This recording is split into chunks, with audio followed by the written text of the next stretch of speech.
Debout, debout, une nouvelle journée débute dans l'ère victorienne. Voici Daphné, une londonienne typique du 19e siècle. Elle et son mari John sont des gens ordinaires de cette époque. Malgré les rumeurs courantes du 21e siècle, ils ne se sont pas mariés si jeunes. En fait, à l'époque, peu de gens se mariaient avant l'âge de 22 ans.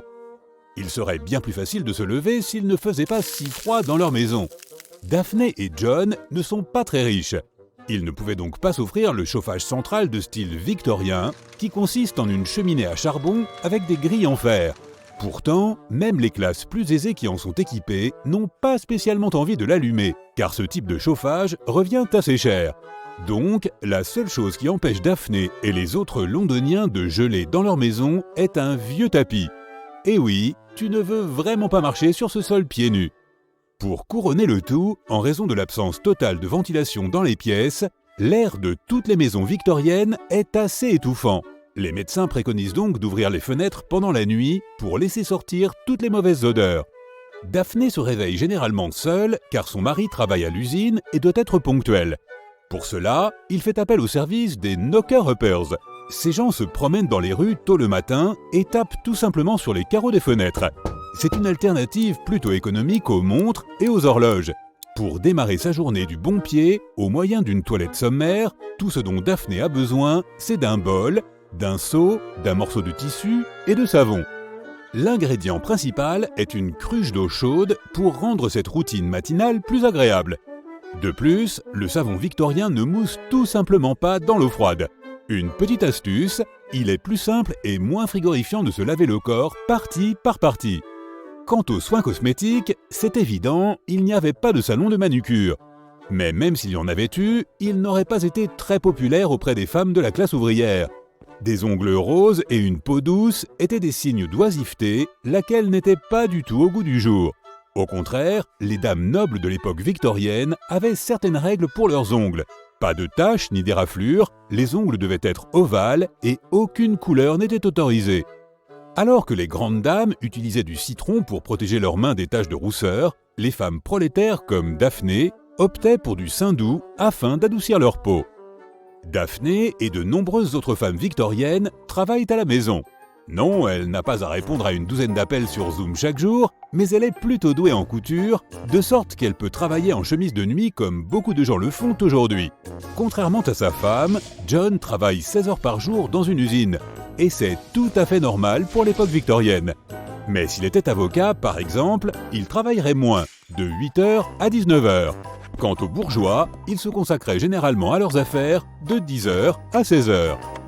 Sans téléphone portable, John ne peut pas vraiment commander un Uber et doit donc marcher la bagatelle de 6 km pour aller et revenir du travail chaque jour. Au lieu de taxi, il y avait des calèches tirées par des chevaux. Mais ces trajets pouvaient parfois blesser les gens en raison de l'absence de suspension, d'autant que les sièges étaient étroits et inconfortables. On trouvait également des omnibus tirés par des chevaux, mais les passagers se plaignaient souvent que dès que le cheval s'arrêtait, pour un oui ou pour un non, il pouvait être facilement projeté sur la chaussée. Est-ce que tu sautes le petit déjeuner ou est-ce que tu prends quelque chose à la hâte avant de partir comme le fait John ? Si c'est le cas, tu as cela en commun avec les travailleurs de l'époque victorienne. Leur petit déjeuner dépendait souvent de l'accessibilité de leur lieu de travail. Si celui-ci était facilement accessible à pied, ils pouvaient partager un petit déjeuner copieux avec leur famille. Sinon, le repas du matin était assez rapide et plutôt frugal. Nous allons donc te proposer un petit quiz sur le petit déjeuner victorien typique de la classe ouvrière. A. Un toast à l'avocat accompagné d'un smoothie. B. Un croissant et un cappuccino. C. Un bout de pain et une boisson mousseuse à base d'orge. Wep, c'est bien du pain ou parfois du porridge, selon la région de l'Angleterre où l'on travaillait, et cette boisson à base d'orge est plus connue sous le nom de bière, dont on pensait alors qu'elle était pleine de vitamines essentielles à une autre dure journée. Par ailleurs, tout cela ne nécessitait aucune cuisson, une sorte de fast-food victorien. Cependant, beaucoup de gens préféraient le thé, et le café et le cacao ont aussi commencé à gagner en popularité à l'époque. Sur le chemin du travail, John se fait éclabousser par une calèche. « Oh, je n'ai plus qu'à aller me changer alors !» Il n'y a rien de mieux que de porter une chemise fraîche avec un soupçon de cet adoucissant au parfum fleuri, pense-t-il. Non, je plaisante. Il n'y avait pas d'adoucissant parfumé à l'époque. Sa femme Daphné n'a jamais entendu parler de machine à laver, pas plus que d'adoucissant. Et les gens n'aimaient guère faire la lessive à l'époque. La principale raison de ce manque d'engouement était que ce processus pouvait prendre jusqu'à 3 jours. Quiconque en avait les moyens payait certainement quelqu'un d'autre pour le faire. Problème numéro 1, pas d'eau chaude dans les maisons. Problème numéro 2, lorsque les gens faisaient chauffer de l'eau pour leur linge, cela accaparait toute la cuisine de la maison. Plus aucun espace libre dans la cuisine. La lessive commençait toujours par l'inspection des vêtements pour voir s'ils n'étaient pas troués afin de les raccommoder avant ce vigoureux processus de lavage. Ensuite, les vêtements devaient être trempés. Le samedi était généralement le jour de trempage. Ce processus pouvait prendre des heures, car certaines substances comme la boue se dissolvaient facilement dans l'eau, John en a de la chance, mais d'autres nécessitaient plus de temps. Le seul détachant disponible était la soude ménagère.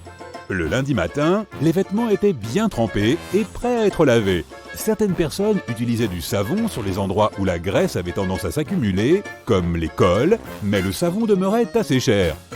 Venaient ensuite les opérations de lavage, d'essorage et l'étendage de tout ce linge pour le faire sécher. Au plus tôt, les vêtements pouvaient être réutilisés dès le mardi. Cette procédure s'applique au coton, les choses étant un peu plus difficiles avec la laine. Et imagine le lavage des vêtements délicats à l'époque, comme les corsets par exemple. Les corsets serrés, par ailleurs, n'étaient pas si populaires dans l'ère victorienne. Bien sûr, certaines personnes étaient alors convaincues qu'une taille de guêpe ne pouvait être obtenue qu'au moyen de l'usage répété de corsets très serrés. Mais les femmes ne les portaient pas par effet de mode. Les médecins de l'époque pensaient que le corset pouvait aider à conserver une posture saine et qu'il contribuait à maintenir les organes internes bien alignés. Daphné n'est pas une grande fan des corsets elle-même, mais elle pourrait en coudre un. À l'époque victorienne, la couleur des vêtements dépendait parfois de la lessive. Le fait est que les vêtements blancs pouvaient être bouillis et nettoyés bien plus facilement que ceux de couleur vive.